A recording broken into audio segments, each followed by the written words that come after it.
खोर्धा विकास नगर में sex rocket ठाब एक भड़ा घर चली सेक्स स्कैंडल।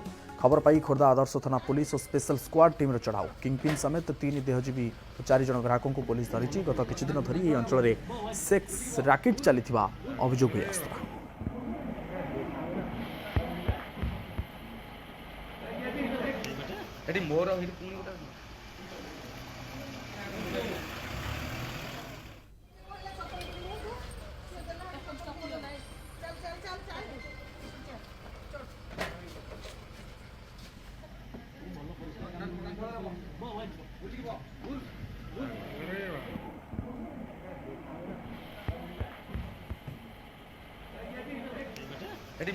भड़ाघरे सेक्स राकेट चलुवा अवस्था पुलिस चढ़ाऊ कर 3 जन रूपजीवी देहजीवी 4 जन ग्राहकों को विकास नगर रु उठाई आनी पुलिस। दीर्घ दिन धरी भड़ाघरे सेक्स राकेट चली धरापड़ी किंगपिन सहित 3 देहजीवी।